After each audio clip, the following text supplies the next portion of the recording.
BTS সম্পর্কে এর আগে অনেকবার আমার কাছে প্রশ্ন আসছে, তখন আমি এটা নিয়ে একটু ঘাটাঘাটি করলাম, নেটে জানার চেষ্টা করলাম জিনিসটা কি। হালকা হালকা ভাষা ধারণা ছিল, পরে আরেকটু বিস্তারিত জানার চেষ্টা করলাম। মাশাআল্লাহ, এখন প্রশ্ন আসছে।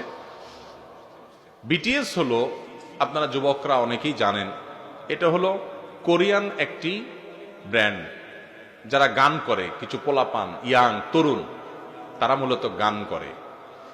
এই পপ গানের ব্র্যান্ড সারা পৃথিবী। Oh Allah the Almighty, Allahu Allah, protect me and guide me, Allahu Allah, oh to your love and mercy, Allahu Allah, Ya Allah don't deprive me, Allahu Allah, from beholding your beauty, Allahu Allah, oh my Lord accept this plea.